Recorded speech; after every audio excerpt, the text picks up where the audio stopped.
네, 이제 짧았던 쉬는 시간을 마치고 다시 플란다스 얘기를 이어서 하겠습니다. 그래서 앞에는 그 2000년이라는 시간에 대해서 서은호님과 이야기를 좀 나눴고요. 그 다음에 그 플란다스에게 영화의 장면들에 대해서 얘기를 좀 나눠볼까 하는데요.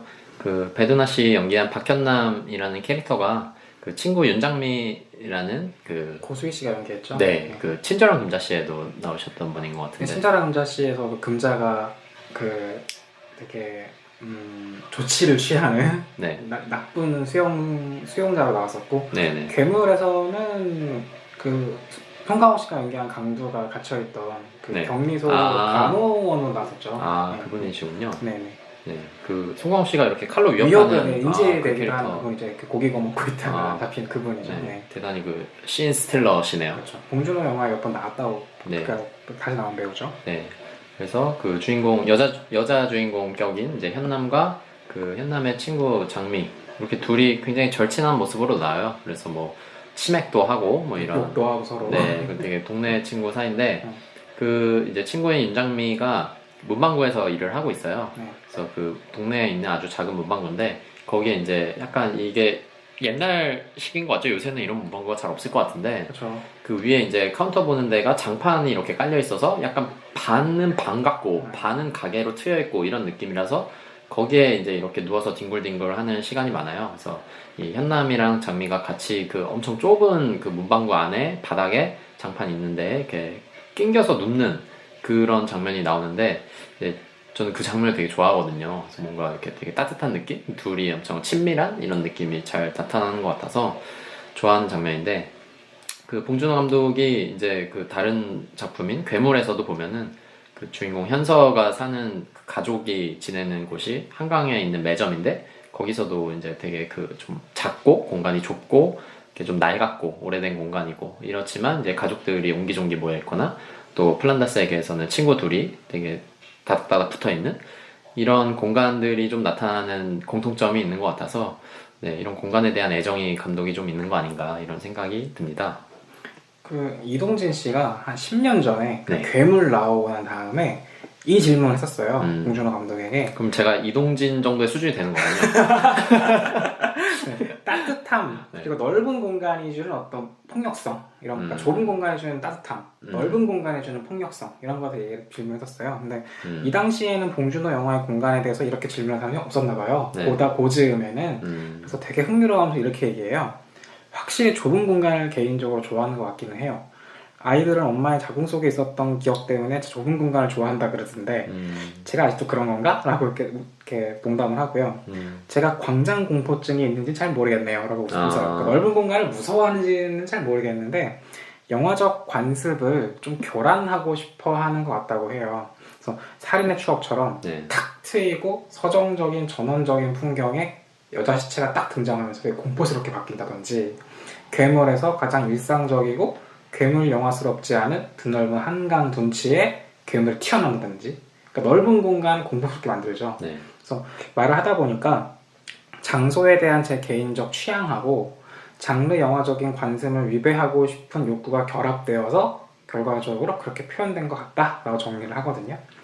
그래서 이 당시 인터뷰가 진행될 때는 최근작 괴물이었으니까 네.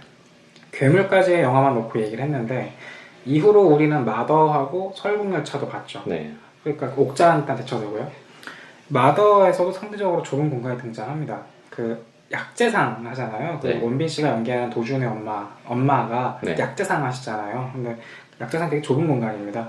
그러니까 김혜자 선생님 연기하셨죠? 네. 근데 이 공간에 원빈 씨가 연기한 아들이 온다고 해서 상대적으로 따뜻한 공간이 되지는 않아요. 좁은 공간에도 불구하고.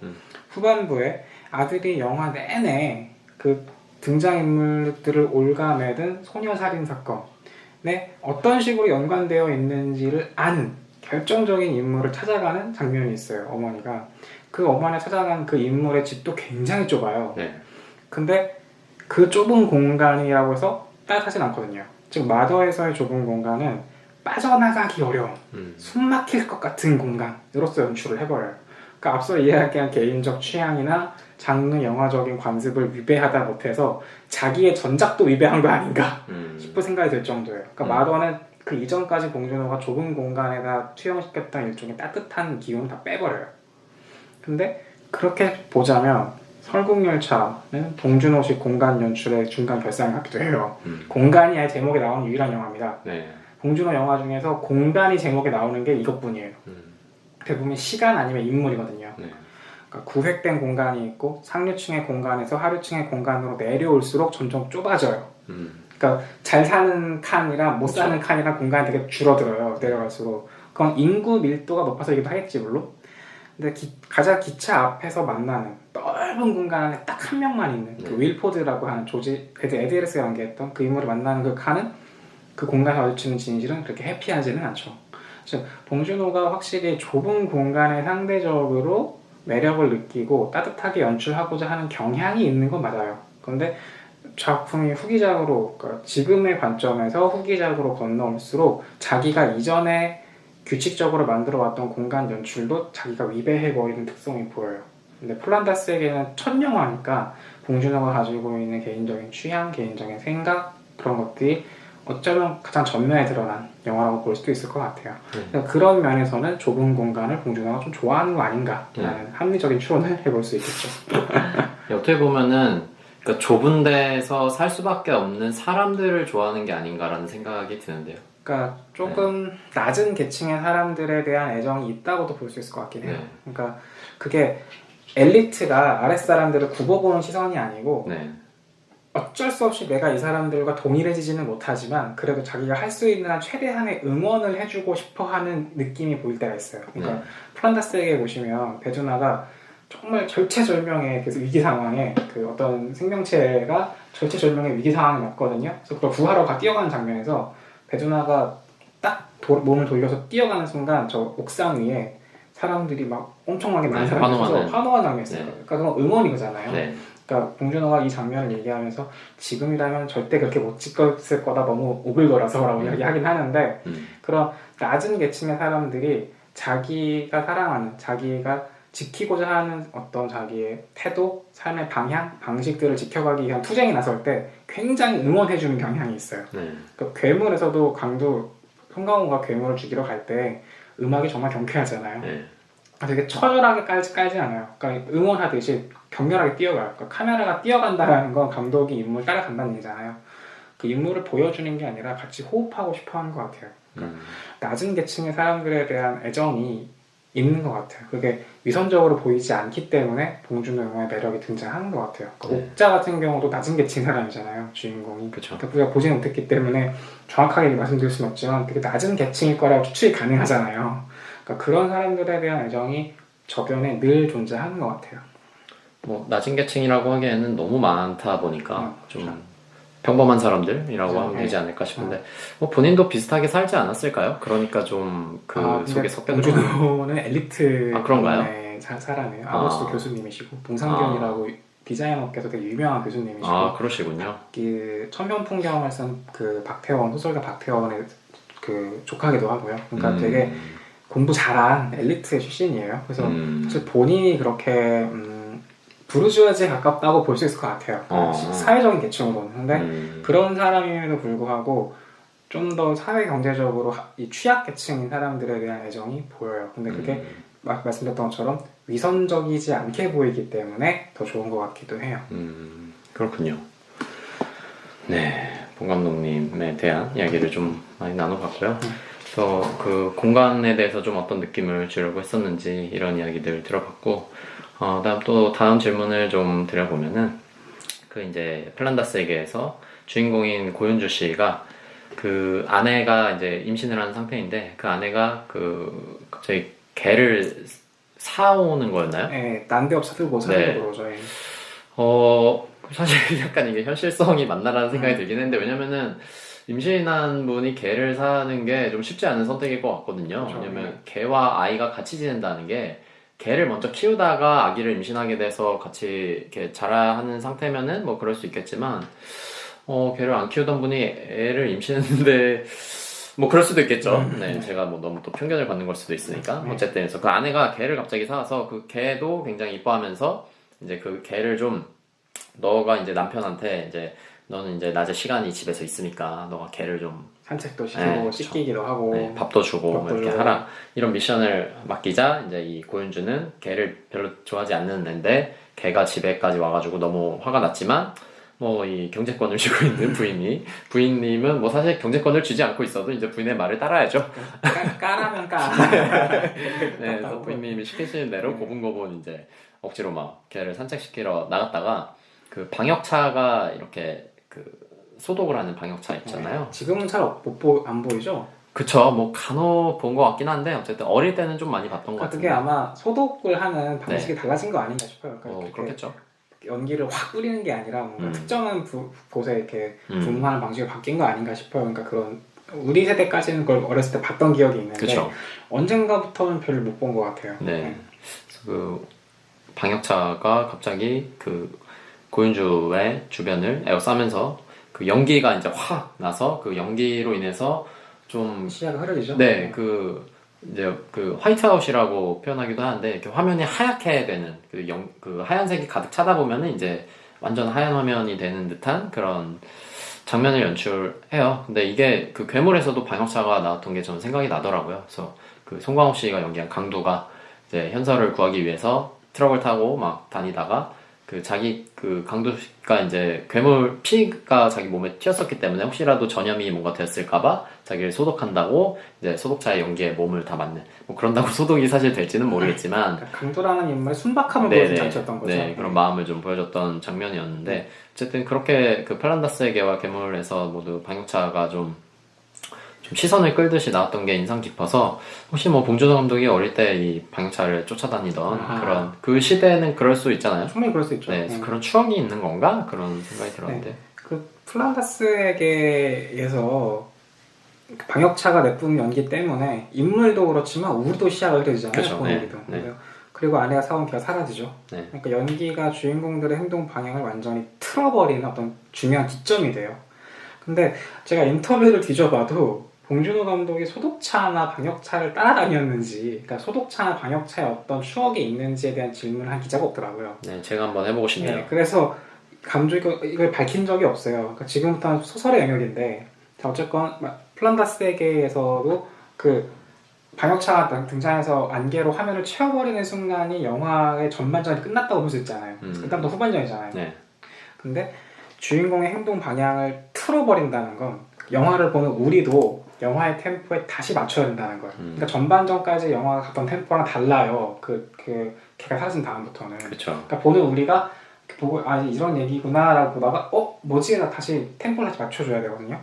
그러니까 이 1장이 끝나고 2장이 시작된 장면이라고 할 수 있어요. 그러니까 이 시간적으로는 그런 구분이 가능할 것 같고 상당히 슬픈 장면이죠.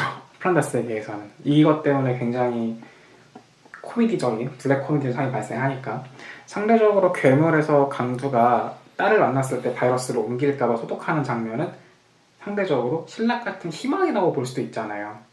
그러니까 소독차 연기를 플란다스에게에서는 되게 슬픈 장면으로 그리고 괴물에서는 그래도 좀 희망적인 장면으로 연출을 했는데 어쩌면 이 이미지 자체에 좀 매료된 건 아닌가 싶기도 해요. 봉준호 감독이. 그러니까 연기가 내뿜어지고 연기 속에 포위된 사람들이 시야를 잃어버리고 시야를 잃었다가 다시 깨어났을 때 자기가 가장 마지막으로 본 거랑 다른 풍경이 펼쳐져 있고 어떤 마법 같은 순간이라고 볼 수도 있겠죠. 혹은 폭력적이기도 하죠. 내가 보지 못하는 곳에서 침입이 발생할 수도 있으니까. 좀 촌스러운 연결이라는 거 저도 아는데 봉준호 감독이 연세대 사회학과 88학번이에요. 네. 연대 사회학과. 네. 최루탄인가요? MLPD 계열 중에 PD 계열의 본산 중에 하나였어요. 아, 연대가. 예. 1989년 연세대 총학생회장이 이른바 PD라고 불리는 민중민주 계열 사람이었다는 한겨레 기사도 있거든요. 네, 1989년. 청취자 수가 급격히 떨어지는 소리가 들리는 것 같은데. 네, 그러니까 봉준호 감독이 연대사회학과 출신인데 이쪽 계열이었을 거란 추측이 가능해요. 네. 봉준호 감독 인터뷰에서 자기는 그냥 삐라라고 하면 아시려나? 삐라가 이렇게 살포되는 종이를 말하죠. 네. 그 어떤 주장한 단어. 네, 전단 같은. 네, 그 삐라의 그림이나 그려주는 날라리 운동권이었다는 인터뷰를 했었어요. 네, 봉준호 감독의 그림들 잘 그리죠. 스토리보드를 본인이 그린다고 알고 있잖아요. 대단한. 근데 봉준호 감독이 집회시위법 위반으로 잡혀간 경력도 갖고 있긴 해요. 그러니까 그렇게 날라리는 아니었을 것 같아요. 네. 정확하게 이 질문에 대한 답을 명확하게 하진 않았는데 봉준호 감독이 날라리 정도는 안 했을 것 같아요. 그러니까 어느 정도는 열심히 했던 사람인 것 같거든요. 네. 그런 운동을. 네. 그러니까 20대 운동권들에게 있어서 어떤 최루탄 가스, 페퍼포그 이런 것들은 일상적이었을 거예요. 그러니까 특히 최루탄 가스는 되게 일거에 사람들의 시야를 뺏어가고 그쵸. 그 시야를 획득한, 그러니까 방독면을 쓰고 있는 사람들은 시야를 갖고 있으니까 그 시야를 잃어버린 사람들을 제압하기 용이한 무기였잖아요. 그러니까 동시에 그 최루탄 가스는 저항하는 사람들을 하나로 뭉쳐주기도 했어요. 뭉쳐 있어야 헤어지지 않으니까 이 경우에. 그러니까 이런 양면적인 의미가 있다고 생각해 봤을 때 좀 착취당하는 이들이 결합할 수 있고, 혹은 반대로 착취당하는 그 폭력을 행사하고자 하는 이들이 손쉽게 폭력을 행사할 수 있는, 그 사람들을 다른 상황으로 몰아버릴 수 있는 양면적인 의미가 있거든요. 그러니까 봉준호 영화에서의 소독차, 방역차의 가스, 이 안개, 이거는 어쩌면 최루탄에 대한 이미지가 아닐까 싶기도 하기는 하거든요. 근데 이런 추측이 저도 좀 촌스럽다는 걸 아는데, 봉준호 감독의 이력에도 그런 운동권 경력이 있고, 괴물 보시면 네. 운동권이 아니었으면 알 수가 없는 용어들이 계속 나오거든요. 네. 도바리 같은 영화, 도바리가 도망간다는 영화인데 그 괴물에서 박해리 연기한 배역이 도바리의 달인이었잖아요. 네. 그러니까 그 당시 사람들만이 알 수 있는 용어들이란 말이에요. 그 꽃병 만드는 게 손이 안 보인다니 막 이런 용어 나오잖아요. 네. 그러니까 제 생각에는 이 소독차, 방역차의 이미지도 결국 최루탄의 이미지의 어떤 변주가 아닐까 싶은 좀 음험한 생각을 해보기는 해요. 아니 뭐 얘기를 듣다 보니까 생각해보니까 괴물 그 마지막 부분에 네. 가면은 그 방역차 정도가 아니라 에이전트 옐로우. 네, 아예 네, 그 미군 부대에서 생성한 듯한 부어버리죠. 네, 에이전트 옐로우라는 기계가 나타나서 네. 그 생화학 무기 같은 거죠. 네. 그래서 걔가 이제 가스를 쫙 뿜으면서 사람들이 막 혼비백산해지고 거기 있던 그쵸. 대학생들이 네. 막 시위하다가 막 네. 난리되고, 이게 지금 생각해보니까 80년대 그 풍경이랑 되게 겹치는 느낌이 들긴 하네요. 그러니까 아마 그런 이미지적으로도 좀 흥미로운 이미지지만 어쩌면 최루탄에 대한 변주가 아닐까라는 생각이 들기는 해요. 네. 뭐 진실은 봉준호 감독님에게. 네. 그러면 봉준호 감독님에게 이쯤에서 전화 연결 한번 해볼까요? 해볼 수 있으면 해보세요. 네, 정말 하고 싶지만.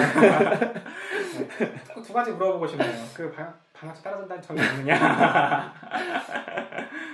제 생각에는 그런 연결성이 충분히 추측할 수 있는 것이지만 본인이 딱히 그렇게 이야기는 안 할 것 같아요. 근데 이건 되게 촌스러운 얘기가 될 수 있거든요. 네. 근데 네. 봉준호 감독이 본인이 운동권일 수밖에 없었던 환경에 놓인 사람인데 그 학교도 그렇고 시기도 그렇고, 근데 그거에 대한 질문을 받았을 때 네. 그냥 눈치고 넘어가는 게 많았어요.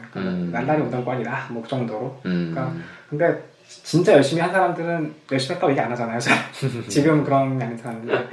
그렇죠. 뭐 진보신당 지지자기도 하고, 그러니까 아마도 그런 행동의 어떤 기저에는 그런 것들이 깔려 있지 않을까 하는 생각을 해봐요. 네. 이게 참 신기하다는 생각이 갑자기 드는데, 정치적인 성향으로는 이제 어떻게 보면은 되게 그 소수에 해당하는 분인데, 이제 문화예술적으로 대단히 우리나라 이제 어떤 주류적인 이런 위치를 지금 차지했잖아요. 갑자기 되게 신기하다는 생각이 문득 드네요. 네. 근데 또 아주 드문 건 아닌 게요. 일본의 예를 들어보면, 일본은 60년대부터 한 70년대 초반까지 학생운동의 시기였거든요. 지금 한국의 80년대랑 비교할 바가 안 되는. 근데 그 학생운동이 좌절하고 그 학생운동에 참여했던 세대들이 대부분 문화 계열로 빠져요. 그래서 일본의 70년대 이후에 신화적인 애니메이션을 만들어내거나 영화를 만들어낼 인력이 빠져요. 그러니까 그런 학생운동 했던 세대들이 문화계에 들어가서 본인이 속해 있던 그 하위 문화들, 서브컬처라든가 영화를 발전시키는 원동력이 되는 사례는 꽤 있어요. 그러다 보니 그게 아주 드문 경우는 아닌데, 우리나라의 경우에서 봉준호 감독은 운동권 정서가 영화에 계속 묻어나는데 그걸 대중적으로 흥행시킨 유일무이한 경우가 아닌가 싶어요. 그러게요. 그러니까 박찬욱 감독 영화에서 운동권 느낌은 전혀 안 나거든요. 그렇죠. 되게 우아하잖아요. 그런 느낌이 안 나고, 류승환 감독은 이 먹고 사니즘의 힘듦, 생계의 어려움이 느껴지지 그런 운동 같은 느낌은 안 들거든요. 근데 봉준호 영화에는 그런 게 나죠. 그러니까 괴물은 정치 영화로 보는 경우가 많거든요. 그런 느낌이 많이 나죠. 그러니까 정성일은 이거는 괴물 영화가 아니고 정치 영화다라고 그냥 대놓고 얘기할 정도니까. 네. 근데 그런 감수성, 그런 태도, 그런 유머를 넣고도 대중적으로 인기를 얻은 되게 유일무이한 감독이 아닐까 싶어요. 네. 그렇습니다. 그래서 그 또 봉준호 감독이 이 플란다스에게와 이제 다른 작품들의 공통점에 해당하는 그런 이야기를 좀 아무래도 많이 하게 되는데, 또 하나 생각이 났던 게 이제 이 플란다스에게도 그렇고 다른 작품들도 보면은 누군가가 어떤 범인을 찾는 이 플란다스에게 작품에서는 이제 개를 뭔가 해한 그 개가 이제 첫 번째 개가 죽게 되죠. 그래서 그 개를 죽인 범인, 개를 자꾸 잡아가는 범인, 이 범인을 찾아가는 얘기고, 다른 작품도 뭐 살인의 추억은 말할 것도 없이 이제 범죄자 찾아가는 네, 이야기죠. 화성 연쇄살인 사건의 범죄자를 찾는 이야기고, 괴물은 이제 괴물에게 납치된 현서를 찾기 위해서 그 괴물과 현서가 있는 곳을 찾는 얘기. 또 마더 같은 경우에도 또 범인을 찾는, 이런 범인을 찾고 그 범인은 활공열차는 엔진 찾는 이야기잖아요. 아 그렇네요. 그렇죠, 예. 네. 네. 그 영화도 또 그렇게도 네, 그렇죠. 해설을 엔진 했어요. 찾으러 가는 얘기죠. 네, 네. 그래서 숨겨져 있는 무언가를 찾고 또 이렇게 관객도 이제 같이 그거를 찾게 되는 그런 숨바꼭질 같은 느낌, 이런 그 구조의 영화들이 많이 좀 보이는 것 같아요. 그 숨바꼭질 같은 이야기에 매료되는 이유에 대해서 봉준호 감독이 아주 최근에 그 옥자 개봉 이후에, 그러니까 옥자 개봉 직전에 네. 인터뷰에서 이렇게 얘기한 적이 있어요. 제가 영화를 겨우 6편밖에 안 찍어서 생각보다 영화를 별로 못 찍었어요. 네, 막 그렇게 네. 기간에 비해서는 네, 많이 그 찍진 않아요. 데뷔 17년 차인데 네. 장편 영화로 17년 차인데 6편이니까 3년에 한 편이거든요. 네. 근데 근사하게 이야기가 자신은 없지만 무엇보다 저는 움직이는 게 좋아요. 화면 안에서 인물이 움직이는 것도 좋고 카메라가 움직이는 것도 좋고 둘 다 움직이면 더 좋고 스토리 전체가 다 이동하고 있어서 너무 좋다. 괴물에서 네. 그 괴물이 처음에 탁 튀어나온 다음에 굉장히 인상적인 장면 중에 버스 안에 타고 있는 인물의 시선으로 네. 버스는 수평으로 쭉 앞으로 가고 있고 괴물이 그쵸. 비싹도 쫓아가는 걸 보여준 장면이 있어요. 정말 짜릿하거든요. 네. 이거 짜릿하면 안 되는데 사실은 이게 대학 학살극이니까. 근데 이 움직이는 거에 대한 매료가 된 것 같아요. 그러니까 수평 트래킹 장면이 되게 인상적으로 많이 등장하잖아요. 네. 근데 조금 다른 작품 이야기를 해볼까 싶은데, 혹시 주인공들이 정말 필사적으로 달려가는, 혹은 그 달려가는 운동의 절박함이 고스란히 느껴지는 그런 작품 보신 적 있으세요? 아, 그 본 감독 아니요, 영화 다른 다른 영화 중에 어떤 거라도. 글쎄요, 뭐 바로 떠오르는 게 없네요. 갑자기 물어보시니까. 그러니까 저는 이런 운동의 네. 기운이 넘쳐 흐르는 작품이 톰과 제리. 아, 라고 생각해요. 애니메이션. 네. 네. 그러니까 톰과 제리는 숨바꼭질이라는 단순한 소재가 네. 어떻게 추격전, 스릴러, 미스터리, 서스펜스, 스펙타클, 코미디로 풀려가는지를 그냥 완벽하게 보여주는 작품이에요. 그러니까 인물들이 운동성, 움직임이 얼마나 사람들을 매료시키는가 증명하기도 하죠. 서사가 없잖아요, 그 영화에는. 네. 근데 봉준호의 영화들은 아까 말씀해 주신 것처럼 결국 뭔가를 찾는 이야기였어요. 그러니까 잃어버린 개, 사라져버린 범인, 잃어버린 딸, 아들이 연관된 사건에 역시 사라져버린 범인, 엔진, 옥자에 사는 잃어버린 가족이죠. 네. 잃어버렸기 때문에 주인공들은 달려가야 돼요. 잃어버렸는데 천천히 갈 수는 없잖아요. 그렇죠. 근데 마더 같은 경우에 엄마는 육체적으로 뛰어갈 수는 없기 때문에 카메라라도 뛰어가야 돼요. 그 카메라라도 수평으로 빠르게 움직여요. 그러니까 설국열차는 그 운동성 하나로 끝까지 가는 영화예요. 그러다 보니 주인공들이 갑자기 멈춰서서, 설국열차에서 갑자기 주인공들이 멈춰서가지고 주위를 둘러보는 순간에 영화가 갑자기 힘이 확 빠져버리죠. 그 처음에 설국열차에서 주인공들이 그 저항을 일으켜가지고 중간까지 갈 때는 막 뛰어가다가 한 어항이 있는 칸에 들어가면서 갑자기 걸어가기 시작해요. 네. 그때부터 영화가 에너지가 확 빠져요. 근데 에너지가 확 빠지는 게 감독의 의도였으니까 뭐라 할 수는 없겠지만 재미가 확 떨어져요. 아, 그런가요? 이건 역시 또 봉준호의 의도겠지만, 그러니까 봉준호가 숨바꼭질 이야기라는 플롯 자체에 끌렸다기보다는 이 플롯이 주인공, 카메라, 서사 모두를 계속 앞으로 뛰어가게, 다른 박질 치도록 앞으로 나가게 추동할 수 있도록 해주는 효과적인 플롯이기 때문에 끌린 거 아닐까라고 생각을 해보게 돼요. 그러니까 이런 이야기에 끌렸다기보다 움직임의 그 운동성에 끌렸는데, 그 운동성을 보여주기 위한 가장 적합한 소재가 아무래도 잃어버리고 찾아가는 이야기이기 때문에 그랬던 게 아닌가 싶어요. 그 마지막 장면, 그러니까 이 계속 앞으로 뛰어가던 영화가, 인물이 뛰진 않더라도 서사라도 뛰어가던 영화가 딱 움직임을 멈추고 어떤 한 자기 에너지를 자기 안으로 승화시키는 장면이 나오면 보는 우리가 되게 멍해지는 거죠. 이를테면 마더 같은 장면, 마더에서 마지막 장면에서 엄마가 정말 폭주하잖아요. 마지막 그쯤 가면. 근데 모든 걸 잊게 해준다는 그 혈자리에 침을 꽂고 관광버스에서 막 춤추서 빠잖아요. 그렇죠. 근데 그 막 춤을 추는 걸 카메라가 쳐다보고 있고 김희자 선생님이 계속 막 춤추고 있잖아요. 그러니까 그걸 보고 있으면 보는 우리가 멍해지죠. 그러니까 앞으로 이렇게 달려가던 에너지가 탁 멈춰서 가지고 자기 안으로 에너지를 다 끌어들여 버렸을 때 보는 우리가 기빨리는 느낌을 받는다는 거죠. 그 영화 엔딩 보시면 기빨리잖아요. 그런 것처럼 이 봉준호는 결국 움직임에 끌린 거 아닌가 싶어요. 그러니까 보니까 계속 무엇인가가 움직이는 것에 끌린 거 아닐까 싶어요. 그 움직임을 효과적으로 보여주는 방식이 아무래도 숨바꼭질이겠죠.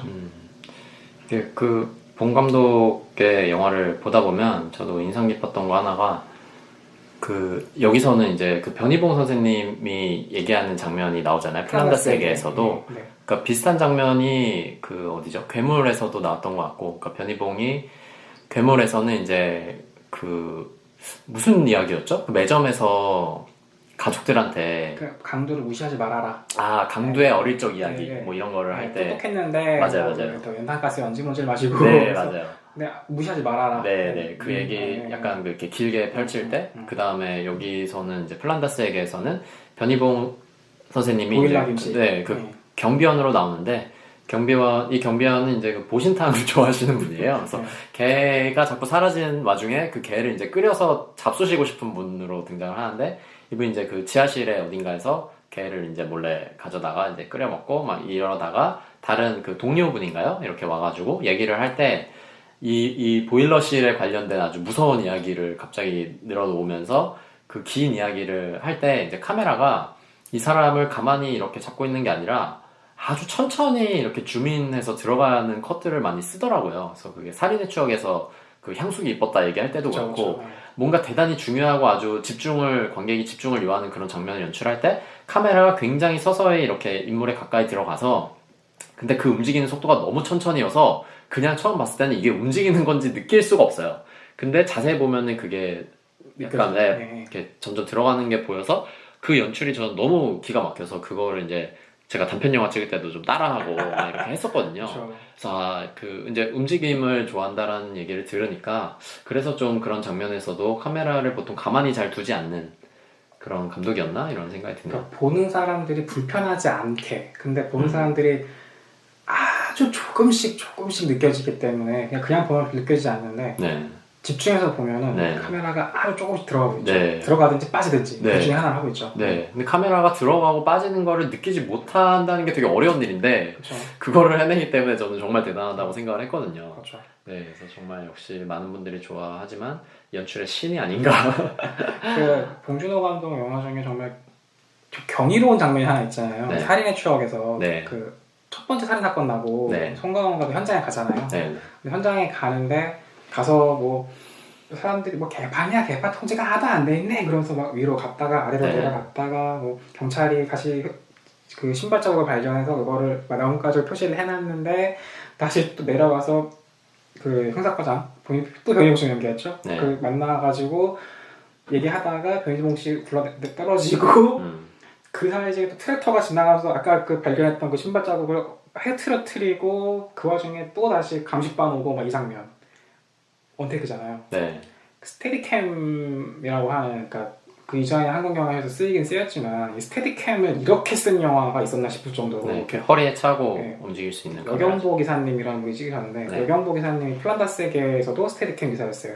아 그렇군요. 그래서 스테디캠 장면 제일 잘 찍는 기사라고도 볼 수 있을 텐데 이 봉준호 감독이 이걸 장면 연출하는 방식, 카메라를 움직이는 방식을 보면 정말 가혹하리만치 어떤 거 장면이 효율적일까를 연구한 결과 같아요. 그러니까 그게 바로 디테일이겠죠. 그러니까 봉준호가 장면을 여러 가지 숨겨놔서 디테일이 아니라 결국 카메라를 어떻게 움직일지에 대한 고민이 매우 치열한 사람이라서 디테일이 아닐까 싶어요.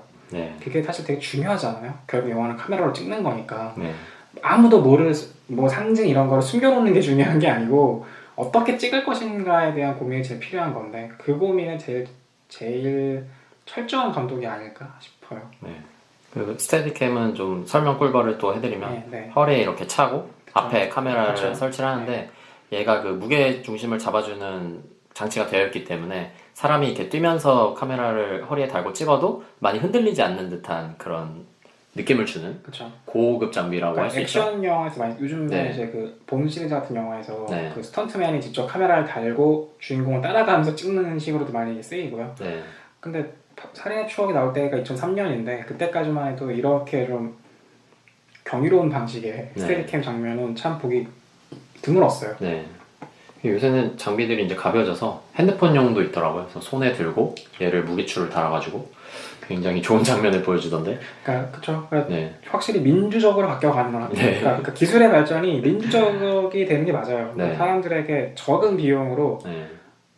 고도 그 비슷한 효과를 만들어낼 수 있게 해주거든요. 그러니까 네. 감독들이 핑계를 못 대는 거죠. 그렇죠. 그러니까 더더욱 더 영화 찍기 어려웠다고도 볼 수 있을 것 같아요. 그러니까 핑계가 안 통해. 이제 고등학교 영화에도 드론이 나와, 막 이런 네, 식이니까. 그렇더라고요. 정말 대단한 기술의 발전 이야기까지 갔는데 네. 이제 그 마지막 남은 질문 하나가 있는데요. 그거는 이제 그 이게 약간 스포일러가 될 수는 있어요. 그래서 혹시 들으시는 분들 중에 스포일러를 극혐하시는 분들은 주의를 해주시고 이 질문은 그 결말에 대한 이야기가 좀 있는데요. 플란다스에게 보면 이제 노숙자로 보이는 분이 한 분 나와요. 그래서 행색이 되게 그 옷이 낡아 있고 좀 많이 씻지도 않은 듯한 차림에 이분이 최모 씨라고 극중에 나오는데 그 김래아 씨가 연기를 했죠. 살인의 추억에서 그 네. 향수기 입었다고 하는 그분에게 그 녹슨 못이 박혀있는 감옥으로 맞는 바람에 네. 다리를 절단했던 그 네. 형사, 네. 조용구 형사 그죠? 네, 이렇게 그 이용자를 굉장히 세게 가혹하게 압박하던 하고, 네, 네. 송강호 옆에 서 있던 네. 그 같이 짜장면 먹던 그 여자. 네, 네, 그분 김래아 씨인데 네, 그분이 여기서는 이제 노숙자 같은 연기를 했습니다. 그래서 이분이 그 개를 자꾸 잡아가는 뭐 마지막 장면에 가면은 진짜로 잠시 잡아가기도 하긴 하는데 어쨌든 그 개를 죽이고 막 이랬던 범인은 아닌데 그런 누명을 써서 결과적으로는 경찰에 잡혀가서 경찰에 인터뷰도 하고 막 이런 장면이 나와요. 그래서 뭔가 좀 이렇게 약간 찝찝한 느낌? 이 영화를 보면은 이 영화 자체가 다루고 있는 그 이성재 씨가 이제 연기한 캐릭터가 학장한테 뇌물을 마련해서 줘야 되는 그런 상황도 그렇고 또 이 개를 가지고 일어나는 소동에서도 이렇게 마지막이 뭔가 누명을 쓰는 걸로 끝나고 이런 게 약간 어딘가 찝찝한 좀 그 선량한 사람인 배두나가 연기한 현남도 잘리면서 끝나니까. 그죠? 네. 네. 그러니까 사실 해피엔딩이라고 볼 수가 없어요. 네. 인물 다 불행해지거든요. 네. 네. 현남도 거기서 이제 일을 잘 못하고 자꾸 막 문방구 와서 놀고 막 이러니까 이제 잘려버리는데 네. 그 잘리는 게 사실 그냥 잘리는 게 아니라 이 이성재 씨의 아내 분도 네. 이제 임신을 해서 일을 하다가 결국 거기서도 약간 해고를 더 이상 일하기 힘들어서 본인이 이제 권고사직한 것처럼 보이죠. 네, 본인이 그만두긴 하는데 어쨌든 임신한 여자가 일을 계속 이어가는 게 얼마나 힘든지 이런 이야기도 나오고 좀 전반적으로 약간 슬픈 이야기들이 많이 담겨 있어요. 2017년에 찍었다 그래도 오늘 이상할 건 없는 것 같아요. 그러게요. 17년 전 얘기인데 네, 어떻게 보자면 되게 동시대적인 영화 같기도 해요. 그쵸. 네. 그래서 지금 보셔도 대단히 현재 시대 상황에 잘 맞고 네. 그 공감할 수 있는 그런 이야기인 것 같은데요. 네, 일단 이 블랙 코미디로 봐야 될 것 같아요. 이런 실제 범인이 아닌데 범인이 되고 이렇게 끝나는 걸 보면 근데 네. 죄 지은 놈 따로 벌 받은 놈 따로. 근데 이게 우리가 사는 세상 속에서 그렇게 드문 문제는 아니잖아요. 그쵸. 네. 그러니까 이게 블랙 코미디가 되는 부분이고 사실 저는 이 부분이야말로 봉준호 영화의 정수인 것 같아요. 그러니까 2017년 지금 다시 이 플란다스의 개를 보면 봉준호가 다른 작품에서 반복적으로 그려내고 있는 특징들의 원형이 그대로 들어온 영화라는 걸 알 수 있는데 이 아파트에 개가 사라지고 경비원 변희봉 선생님이 연기하신 그분은 이제 게장국을 끓여 먹지만 아무도 그것에 대해 의심하거나 신경을 안 써요. 개를 잃어버린 주인들과 개를 찾으려 하는 공무원 현남 그리고 개 실종 사건에 연관되어 있는 윤주 이 사람들만의 죄책감을 느낄 뿐이지 실제로 그 개를 먹는 그 경비원에 대해서는 아무런 게 없거든요. 네. 그러니까 플란다스의 개는 아파트라고 하는 복도식 아파트잖아요. 지금은 좀 찾기 어려운데 그쵸. 복도식 아파트라고 하는 한정된 공간을 다루면서 동시에 또 사회적으로 사회 바닥에서 타인이 저지른 죄를 대신 죄값을 치러야 하는 사람들을 보여줘요. 그러니까 그들 각자의 지옥에 빠진다고도 볼 수 있을 것 같은데 이 마더 보시면 네. 마더에서 결국은 그 어머니의 아들이 이 사건에 매우 중요한 역할을 했잖아요. 네. 그러니까 처벌을 받아야 되는 상황인데 네. 처벌을 안 받아요. 그리고 더 불쌍한, 그러니까 마더에서 원빈이 연기한 도주는 약간 지능이 떨어지죠. 근데 엄마가 있잖아요. 네. 근데 결국 마지막에 그 죄인의 자리에 가는 애는 엄마도 없고 더 지능이 떨어지는 애예요. 그러니까 도준도 역시 정상적인 지능이 아니지만 정신 지체아에 비하면 정상에 가깝고, 도준은 엄마가 있어요. 정확하게 말하면 아들의 죄를 안 받게 하기 위해서 무슨 일이든 할 수 있는 엄마가 있어요. 그 엄마가 없는 정신 지체아가 죄인이 되는 거예요. 살인의 추억에서도 국가 시스템이 저지른 과오를 더 낮은 사회적 지위를 감내해야 하는 젊은 여성들이 죽음으로써 감당할 수밖에 없잖아요. 그러니까 실제 사건을 호재로 하고 있지만 죄 지은 자하고 대신 속죄하는 자가 동일인이 아니다라는 거예요. 그래서 되게 무서운 얘기잖아요. 그러니까 그렇게 치면 결국 괴물에서도 결국 이 괴물을 만든 죄과를 만들어낸 사람은 미군이잖아요. 미군과 그리고 거기에 동조한 한국이잖아요. 근데 그 죄를 속죄한 사람은 현서란 말이에요. 근데 괴물에서는 조금 다른 게 그 현서가 결국 돌아오지 못하고 현서가 지키기 위해서 지켜낸 그 남자아이랑 송강호가 다시 유사 가족을 이루는 일을 끝나잖아요. 그러니까 대신 죄값을 치러야 했던 사람들이 다시 연대하는 걸 보여준다고도 볼 수 있거든요. 그렇죠. 근데 설국열차는 이 봉준호가 계속 반복적으로 보여주고 있는 죄 지은 놈 따로 벌 받는 놈 따로 이 이야기의 고리를 한번 끊어보려고 한 것 같아요. 그러니까 설국열차에서 역시 죄 지은 놈은 그 엔진을 만든 윌포드나 그 상류층 사람들이잖아요. 근데 그 꼬릭한 사람들이 모든 죄를 다 뒤집어 쓰고 있잖아요. 근데 마지막에 가면 이걸 한번 끊어보려고 하는 것 같아요. 그러니까 다 부셔버리는. 그러니까 꼬릭한 리더조차도 자기의 부족함을 인정하고 그 다음 세대한테 희망을 걸어줘요. 그리고 결국 마지막에 이 완벽한 시스템이라고 착각했던 이 기차를 다 박살내버린 거잖아요. 박살내고 그 순간 사실 이 영화의 배경을 보시면 바깥이 혹한기가 오잖아요. 혹한이 아니라 거의 뭐 빙하기죠. 그래서 실제로 영화 보시면은 그 팔을 창밖으로 낸 형벌도 있잖아요. 팔이 부서지는. 근데 마지막에 보시면 그 기차가 다 박살나버리고 북극곰인지 남극곰인지 걔가 우리를 쳐다보면 끝나요. 그러니까 사실은 그 시스템이 잘못된 시스템이고, 잘못된 시스템이 죄 지은 사람을 따로 있고 벌 받은 사람 따로 있는 이 시스템을 이거 되게 합법적으로 만들어 왔다는 거거든요.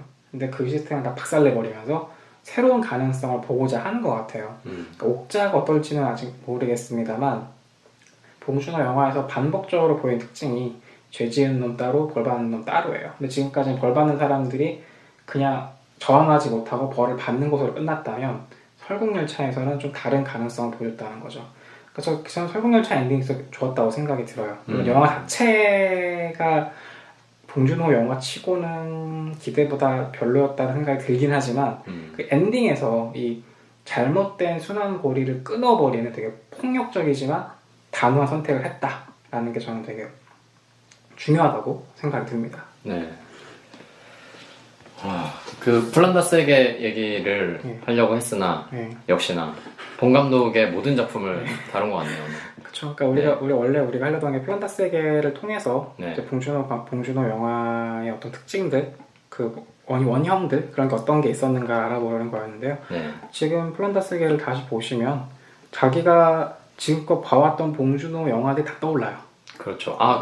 저희도 이제 저번에 같이 봤는데 보면서 그 자동차의 사이드 미러를 박살내는 장면이 있는데 그게 이제 저희도 그때 발견했죠. 마더에서 반복되는 장면. 마더에서도 사이드 미러를 부신 장면이 있죠. 좀 자기 패러디 이런 것들이 꽤 있는 것 같더라고요. 그러니까 그거 보다 보면은 저거는 괴물인데, 저건 마더인데, 그러면서 그 지금껏 우리가 봐왔던 봉준호 감독의 영화들을 떠올리게 만드는 구석이 있어요. 그러니까 플란다스에게는 아까 말씀드렸지만 결국 봉준호 영화의 원형 같은 것 같아요. 그러니까 이 원형을 놓고 어떤 식으로 변주해 왔는가 하는 거죠.